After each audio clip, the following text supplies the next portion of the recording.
Tuhan di dalam kehidupan kami semua. Oleh karena Tuhan, kami ada di tempat ini, kami ada saat ini untuk memuji dan menyembah Tuhan. Biar apa yang kami lakukan tidak sia-sia, namun Tuhan perhitungkan segala sesuatunya. Dan bila yang kami lakukan ini juga dapat menyenangkan hati Tuhan, sehingga nama Tuhan dipermuliakan di tempat ini. Terima kasih Tuhan, berkati dan juga sertai kami untuk selama beberapa menit ke depan kami merenungkan kebenaran firman Tuhan. Berkati hati kami, berkati telinga kami, juga berkati pikiran kami, dan semua yang ada dalam diri kami ini semata-mata biarlah hanya terfokus ke dalam ditaburkannya firman Tuhan ini pada pagi hari ini. Berkati juga hamba-Mu dan tuntun supaya dalam ketidaksempurnaan dan dalam segala keterbatasan hamba-Mu ini, firman Tuhan tetap dapat tersampaikan dan diterima dengan baik oleh setiap mereka yang mendengarkan, baik jemaat-Mu yang hadir pagi ini maupun siapa saja yang mendengarkan rekaman video khotbah ini. Mereka semua boleh diberkati oleh karunia-Nya. Terima kasih Tuhan, dan di dalam nama Tuhan kami Yesus Kristus, Tuhan dan Juru Selamat kami yang hidup, kami berdoa dan mengucap syukur. Amin. Silahkan duduk kembali. Selamat pagi. Selamat pagi. Sehat? Enak pakai ini atau pakai yang besar? Kayak ini. Nah, kalau saya sih pertimbangannya karena kalau yang besar dimundurkan itu di sini rasanya kalau sumpah, makanya saya beberapa kali maju ke depan.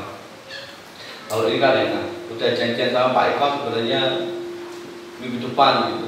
Tapi semalam kok Raiso turu tak icang-icang, saya bangunkan istri saya, mah ya wangi dulu, angkat ibarat. Tak sabar. Baik Bapak Ibu Saudara, firman Tuhan kali ini berlandaskan kepada satu nas firman Tuhan yang seringkali panjenengan bisa lihat banyak di gambar atau di lukisan-lukisan. Juga ada beberapa orang yang membuat lagu berdasarkan ayat ini. Ayat apakah itu? Kita akan lihat di dalam kitab Wahyu pasal yang ketiga. Wahyu pasal yang ketiga.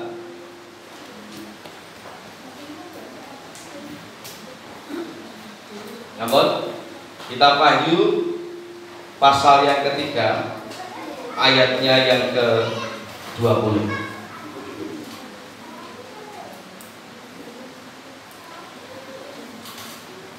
Wahyu pasal yang ketiga, ayatnya yang ke-20. Firman Tuhan berkata, "Lihat, aku berdiri di muka pintu dan mengetok. Jikalau ada orang yang mendengar suaraku dan membukakan pintu, aku akan masuk mendapatkannya dan aku makan bersama-sama dengan dia dan ia bersama-sama dengan." Banyak orang lihat lukisan seperti ini. Ada lukisan Yesus yang sedang berdiri di depan pintu, mengetok pintu begini. Banyak orang di toko-toko buku atau mungkin kalau dengan searching di internet, di Google itu, Yesus mengetok pintu itu banyak gambar-gambar seperti itu. Nah, apa yang hendak Tuhan sampaikan melalui firman Tuhan pada pagi hari ini? Ada beberapa hal yang akan saya sampaikan, beberapa poin. Yang pertama, dan nanti kita akan aplikasikan bersama-sama dalam kehidupan kita. Yang saya mau katakan yang pertama adalah kita dapat mengetahui bagaimana karakter Tuhan, pribadi Tuhan, pribadi Allah, pribadi Roh Kudus yang sesungguhnya melalui ayat ini. Dari mana? Kalimat yang pertama, "Lihatlah aku berdiri di muka pintu dan mengetok." Kalau dalam adat, dalam budaya, saya pikir tidak ada di Jawa, saya pikir tidak ada di Indonesia. Kalau seseorang bertamu itu biasanya pasti kalau orang Jawa bilang kula nuwun, mengetok pintu. Dimanapun di belahan dunia ini tidak ada orang yang ketika bertamu langsung dobrak pintu sudah sentuh lebu nek dapat boleh makan. Apa meneh lebu sudah sentuh nek kamar ngobrak-abrik lemari itu jenis maling.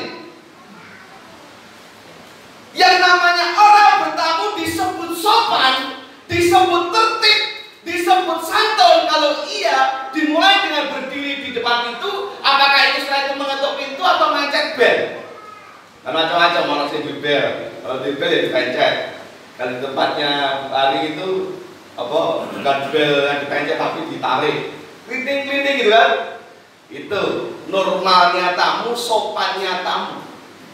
Artinya apa? Menunjukkan bahwa pribadi Allah itu pribadi yang sopan, pribadi yang santun, pribadi yang tertib. Meskipun dia punya kuasa untuk mendobrak pintu itu, meskipun dia memiliki hak bahkan untuk meruntuhkan rumah itu, tapi Tuhan tidak lakukan.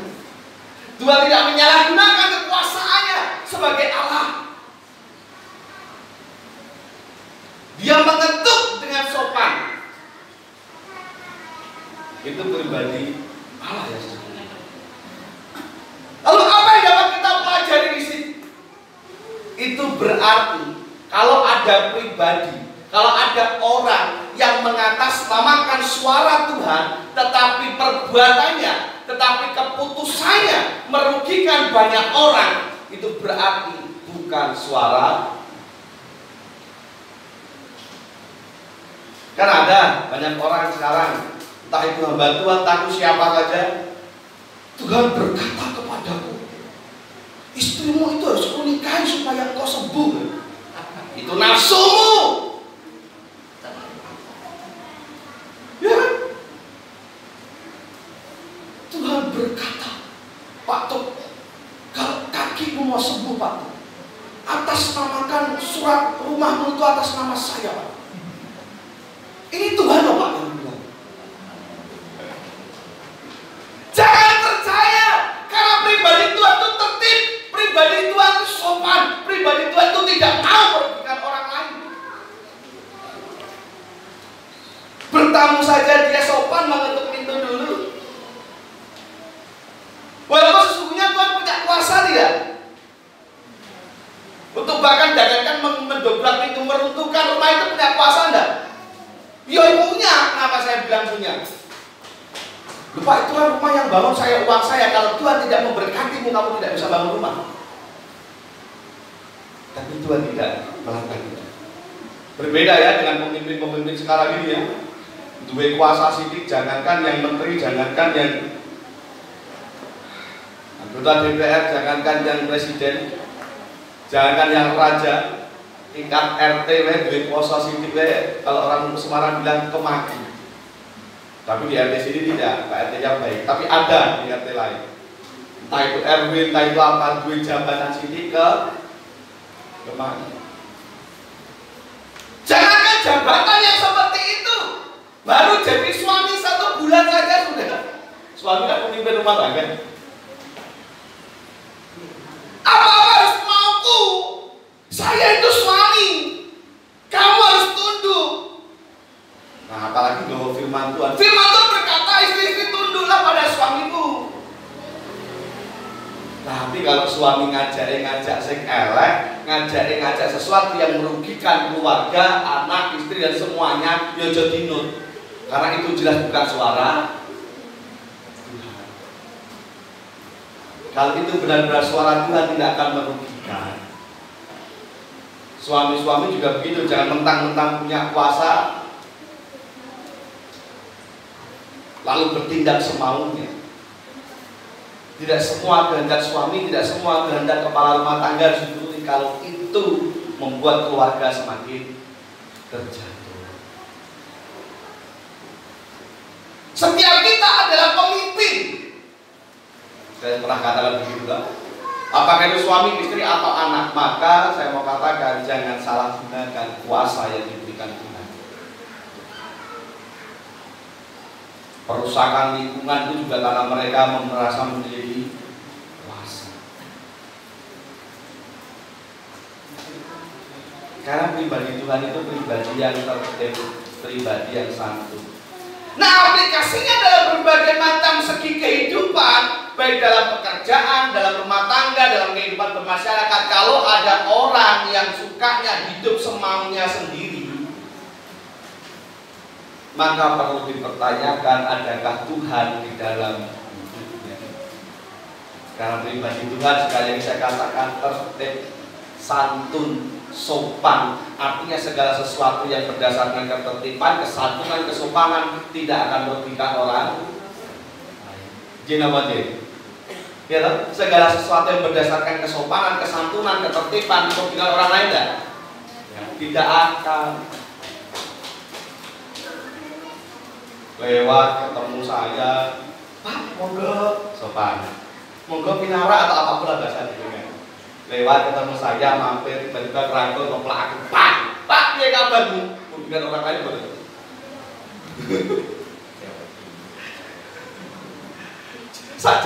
Jawa Timur orang ngeplak baru, butuh ngeplak. Kalau ngeplak udah tahu kalau ngeplak ini, Pak, dia kabarmu? Aduh, kurang ajar. Nah, hati-hati. Itu yang pertama. Kemudian yang kedua, tampilkan ayatnya aja deh. Saya bilang tulisan tidak penting. Nah, jangan diganti ya. Apa yang dapat kita pelajari? Jikalau ada orang yang mendengar suaraku dan membukakan pintu, aku akan masuk dan mendapatkannya. Ini problemnya. Tuhan sudah ada di depan pintu dan mengetuk, berdiri di depan pintu. Permasalahannya adalah, sudahkah kita membukakan pintu itu? Problem dari setiap masalah kok. Kenapa seringkali kita punya masalah tidak ketemu solusi? Kenapa setiap kali kita punya masalah berdoa dan hampir tidak mendapat jawaban? Mungkin karena ini. Tuhan sudah berdiri menunggu di depan pintu dan mengetok pintu hatimu, tetapi engkau tidak membukakannya. Artinya engkau tidak mengizinkan Tuhan masuk dan turut ambil bagian dalam setiap persoalanmu. Loh Pak, Tuhan kan mau masuk, kalau mau masuk, masuk aja Pak Tuhan Pak. Loh, Tuhan kan santun. Tuhan tidak mau kalau membuat kita itu melakukan segala sesuatu bukan karena hati kita sendiri. Sekarang pertanyaan saya sama. Misalkan begini, kenapa Yesus Kristus atau Tuhan itu harus menjadi manusia, bahkan mati untuk orang berdosa? Apa Tuhan nggak bisa dalam seketik gitu, semua orang bertobat, semua orang selamat? Bisa nggak? Bisa, sangat bisa. Tapi yang Tuhan mau, setiap orang, setiap manusia memiliki keterpanggilan hatinya sendiri dan datang kepada Tuhan secara pribadi karena panggilan hatinya sendiri. Bukan karena dipaksa, bukan karena keterpaksaan. Tuhan nggak mau. Walaupun Tuhan, sekali lagi di poin pertama, punya kuasa. Nah, maka mari kita peka. Seberat apapun beban kita, persoalan kita, mari kita peka. Bukakan pintu dan izinkan Tuhan masuk. Kalau sudah masuk bagaimana? Nah, ini problem lagi. Ada tipe orang di dalam meresponi ketukan pintu ini. Yang pertama, orang yang membukakan pintu dan mengizinkan Tuhan masuk, lalu kemudian mempersilahkan Tuhan, menjamu Tuhan, mempersilahkan, monggo, kalau orang Jawa bahasa-bahasanya biasanya anggap seperti rumah sendiri. Mau ambil minum sendiri, monggo. Mau ambil goreng tempe sendiri, monggo, wes pokok dipenakne. Anggap seperti rumah sendiri kan gitu. Itu tipe pertama. Itu artinya orang yang tidak hanya mempersilahkan Tuhan masuk, tetapi juga membiarkan, mengizinkan Tuhan mengontrol kehidupan. Tipe yang kedua, orang yang sama sekali tidak membukakan pintu. Ini orang yang seperti apa? Wong dablek. Kupinge rodok sudorumon, atau mungkin dengar tapi tidak mau mendengar. Ngeyel karo karpe dhewe. Ngeyel dengan keputusannya sendiri. Nuruti atine, nuruti emosine, nuruti jengkele dhewe. Tuhan sudah memperingatkan dengan berbagai macam cara dan berbagai macam orang, tetapi tetap jengkel, tetapi tetap marah. Itu orang yang tidak mau membukakan. Lalu yang ketiga, ada tipe orang yang buka pintu, mempersilahkan Tuhan masuk, tapi bar ditinggal mancing, bar ditinggal asa-asa, bar ditinggal tunggu. Maksudnya apa? Tuhan memang dibukakan pintu, tetapi setelah itu sudah Tuhan dipenaknya kene urusan budi tak urusan itu. Artinya apa? Banyak orang yang seringkali ketika punya masalah berdoa, ketika punya masalah menangis memuji Tuhan, tapi setelah amin, setelah pujian selesai, balik koyok manusia yang lama, melaku sakar PDW, mutus sakar PDW, tidak seperti yang didoakan itu. Kan banyak orang seperti itu, datang ke gereja berdoa nangis-nangis, balik sama gereja melangkah keluar dari pintu gereja balik. Sing judi ya seneng judi meneh, sing tarung pitik ya seneng tarung pitik meneh, sing apa mabuk ya seneng mabuk meneh, terus macam-macam lah dosa itu. Tidak berguna. Mempersilahkan Tuhan masuk tetapi tidak mengizinkan Tuhan menguasai hidupnya. Ini problem, ini masalah. Maka ketika kita memutuskan untuk berdoa meminta pertolongan Tuhan, maka izinkanlah Tuhan yang mengerjakan bagiannya. Tidak semua masalah bisa kita selesaikan sendiri dengan kekuatan sendiri. Kita ini manusia yang memiliki banyak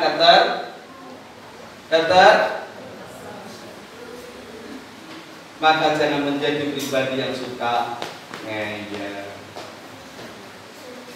Yang kedua, berkaitan dengan respon ketika Tuhan menegur.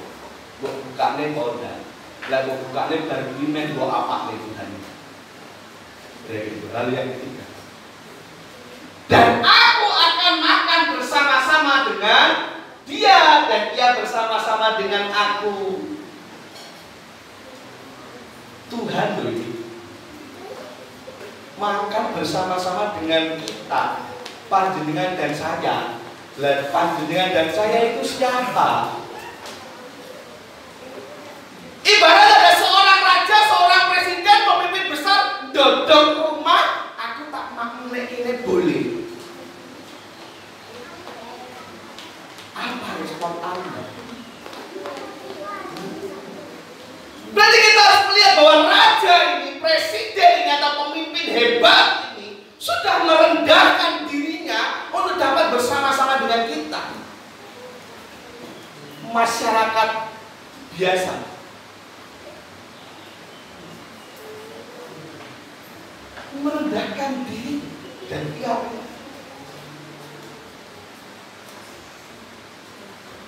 masih ingat tentang cerita Zakeus. Yesus makan di rumah Zakeus. Pertanyaannya adalah siapa yang ngajak? Ayo, siapa yang ngajak?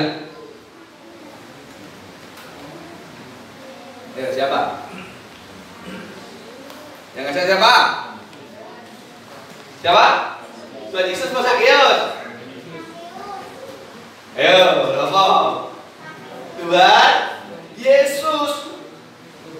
Zakeus merasa tidak layak, maka dia berpikir aku cuma pengen gelontok melihat saja yang katanya Tuhan juru selamat itu lewat. Maka dia naik ke pohon. Yesus melihat. Maka Yesus berkata apa? Ada toh lagunya, hei Zakeus, turunlah, aku mau ke rumahmu. Yesus merendahkan dirinya untuk mau makan bersama Zakeus, yang adalah seorang pemungut cukai, yang adalah seseorang yang dianggap hina karena menjadi pegawainya penjajah. Tapi Yesus tidak memandang kehinaan itu, yang ia justru menghinakan dirinya supaya bisa masuk ke rumahnya.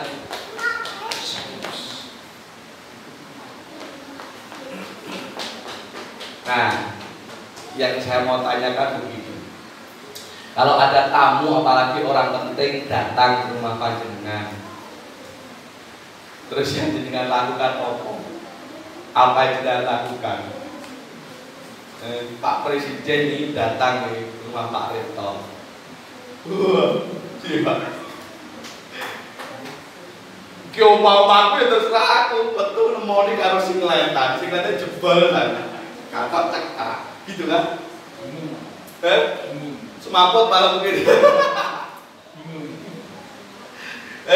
Lu ini rumah saya Pak, terserah saya toh Pak, aku main singletan, aku main piye terserah aku toh, aku main atus, pendek terserah saya, rumah saya kok. Ini presiden, ini rojo, ini Tuhan loh, yang sudah rela merendahkan dirinya untuk masuk ke hatimu. Kamu siapa kau menjadi angkuh di hadapan Tuhan? Banyak manusia-manusia yang menjadi angkuh di hadapan Tuhan. Ini contoh orang-orang yang gak sopan seperti itu. Tidak tahu terima kasih, tidak tahu mengucap syukur dengan apa yang sudah ditolong. Contohnya orang-orang seperti apa? Orang-orang yang sudah mengaku katanya Kristen, katanya Yesus adalah satu-satunya juru selamatku, tetapi dalam kehidupannya tidak mencerminkan kehidupan yang memiliki juru selamat Yesus Kristus. Itu orang-orang yang orang sopan kan? Allah yang maha kuasa, maha mulia sudah menghinakan dirinya untuk Anda dan saya, tetapi Anda dan saya yang seringkali meleto, bleto, bengkong, melenceng.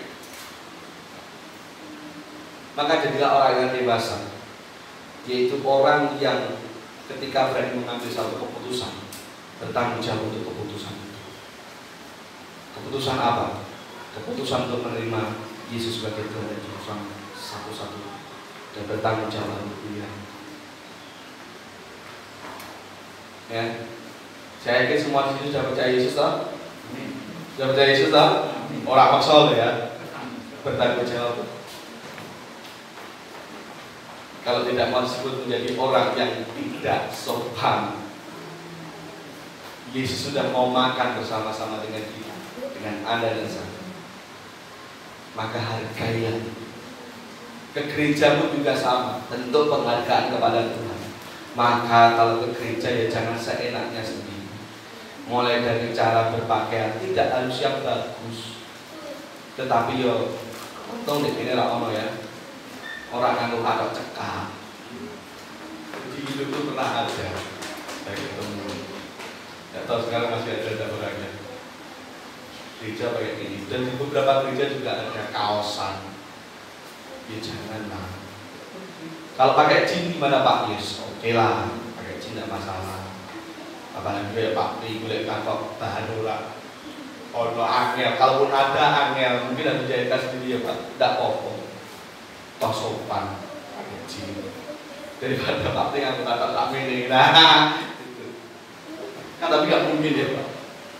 Yang wanita juga sama. Jangan nganggo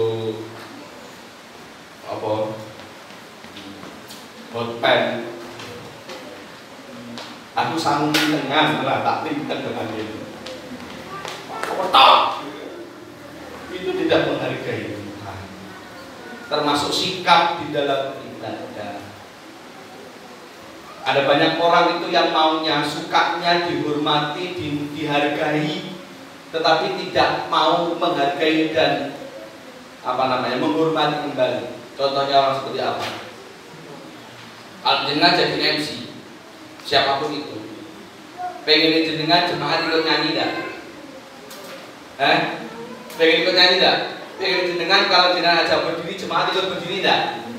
Kalau seandainya ada jemaat yang tidak ikut nyanyi, kalau seandainya ada jemaat yang tidak ikut berdiri, tidak ikut berdoa, kalaupun nyanyi ya nyanyinya, tapi lah Bapak baca nama. Dengarkanlah suara nakiri kan? Dengarkanlah suara nakiri. Kira-kira jenengan jengkel betul jadi MC. Jengkel betul?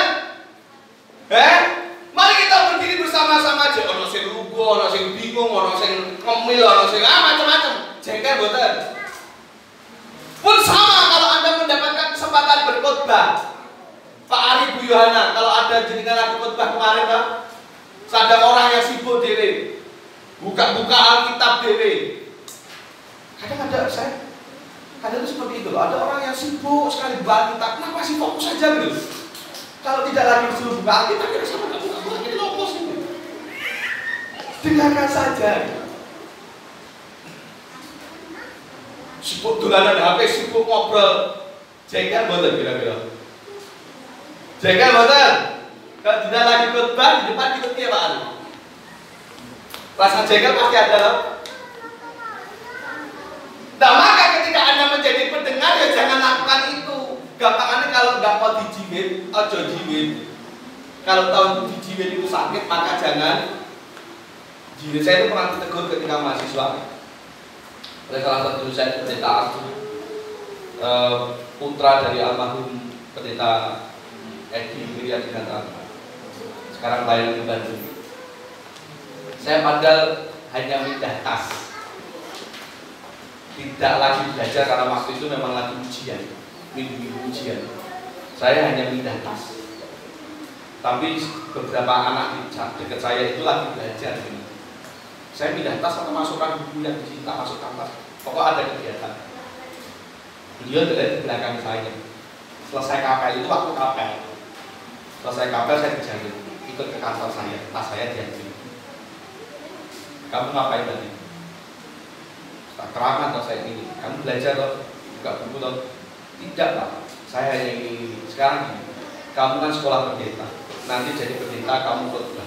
Kalau seandainya ada orang khotbah, jemaatmu, kamu khotbah jemaatmu buka buku sibuk-sibuk sakit nggak? Sakit. Maka jangan pernah melakukan itu. Itu benar terjadi. Saya lupa semester berapa, semester awal. Kayak kadang-kadang ada teman-teman atau kakak-kakak tingkat itu yang sinaunya ini pas kapel. Jadi waktu kapel, ibadah kapel gitu sinau.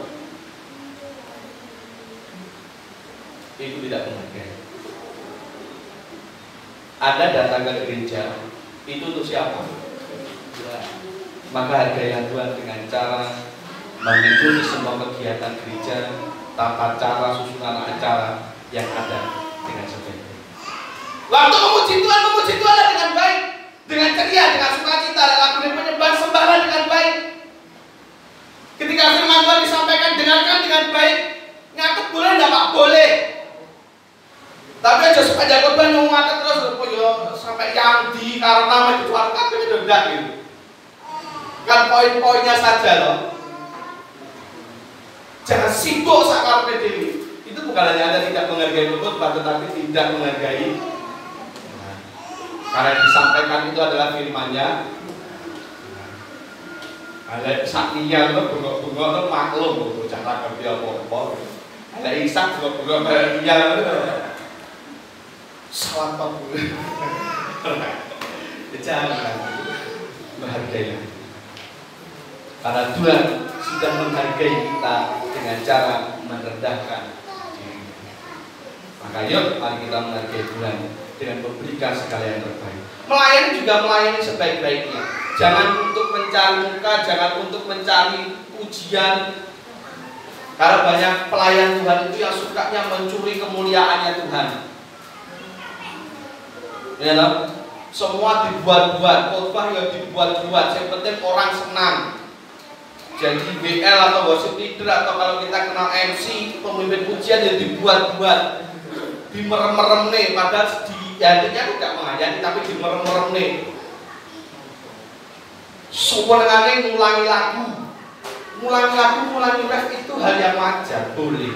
Tapi yo ojo satu lagu sampai 20 menit itu kan ada ono sapa umku sendiri ada yang dulu seperti itu.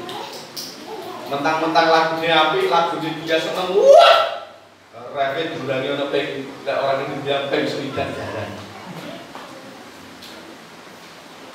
Mesake sing sepuh-sepuh itu loh, wes, mangap-mangap kedulan itu apalagi ngajakin nyanyi sambil berdiri, wah, itu gak memberkati. Serius, jangan mencuri kemuliaan. Layan sebaik-baiknya kira-kira. Kalau saya biasanya, kalau saya pribadi, lagu satu selesai, habis itu mulai ref 2 atau 3 kali cukup. Jarang saya itu mengulangi balik di awal lagi. Kalau nggak memang lagunya diatur seperti itu. Kalau berulang di awal lagi, paling cuma mengulangi sekali. Tidak mengulangi berkali-kali. Wah. Ya, pas kalau ada MC mulai berkali-kali, saya susah ya. Saya ikut gak. Catatan ini untuk setengah jam, untuk 45 menit. Ini ngintai waktu cuma 15 menit. Karena apa? Entek di boleh nyanyi. Dia boleh ngerem. Wah, itu pusing. Ya, layani Tuhan sebaik-baiknya. Jangan untuk mencari apapun selain kemuliaan Tuhan. Dalam banyak hal, dalam pelayanan segi apapun, termasuk persembahan, termasuk apapun, layani Tuhan. Tidak usah pilih-pilih pelayanan. Ada banyak orang yang sukanya pilih-pilih pelayanan. Mereka MC mau, mereka khotbah mau, persembahannya pelayanan apa? Ada tidak orang seperti itu? Oh, itu namanya mencuri kemuliaan Tuhan. Dia sudah merendahkan diri mau makan bersama kita, maka jangan kita menjadi angkuh dan meninggikan diri di hadapan. Nah, jadi kesimpulannya apa dari semua itu? Pertama, jadilah orang yang tahu terima kasih. Tuhan sudah mau datang ke rumah kita, itu sudah sesuatu hal yang luar biasa. Maka jangan abaikan kedatangan itu. Ya, jangan abaikan kedatangan itu. Yang kedua, kesimpulannya, kalau Tuhan ngetok pintu, memang hak Anda mau buka atau tidak. Tetapi kalau Anda mau mendapat jawaban, mendapat solusi, bahkan mendapat berkat, tahu apa yang harus dilakukan? Buka olawan, izinkan Tuhan masuk dan melakukan bagian. Ya, jangan menjadi pribadi yang tidak sopan. Tuhan sudah mau merendahkan di hadapan kita. Nah, maka jadilah pribadi yang menghargai itu semua. Dengan apa? Dengan cara menyenangkan Tuhan kembali. Kalau Tuhan namu, kalau ada pemimpin rojo presiden namu, dengan pasti kan enak-enak gitu. Orang yang belum terima sekolah kita gajeratan. Intinya apa? Apa memberikan yang terbaik toh? Gitu. Tekroke lagi jadi ini gue Pak Yuyus, gue panen, Pak Jokowi datang ya dibabatnya gue Pak Jokowi disini. Itu tidak apa-apa, itu menghargai tamu. Menghargai tamu. Nah, jadilah pribadi yang seperti itu di hadapan Tuhan. Tuhan silahkan masuk dalam hati kita, layanilah Tuhan sebaik-baiknya. Jadilah pribadi yang bertanggung jawab atas keputusan dan pilihan.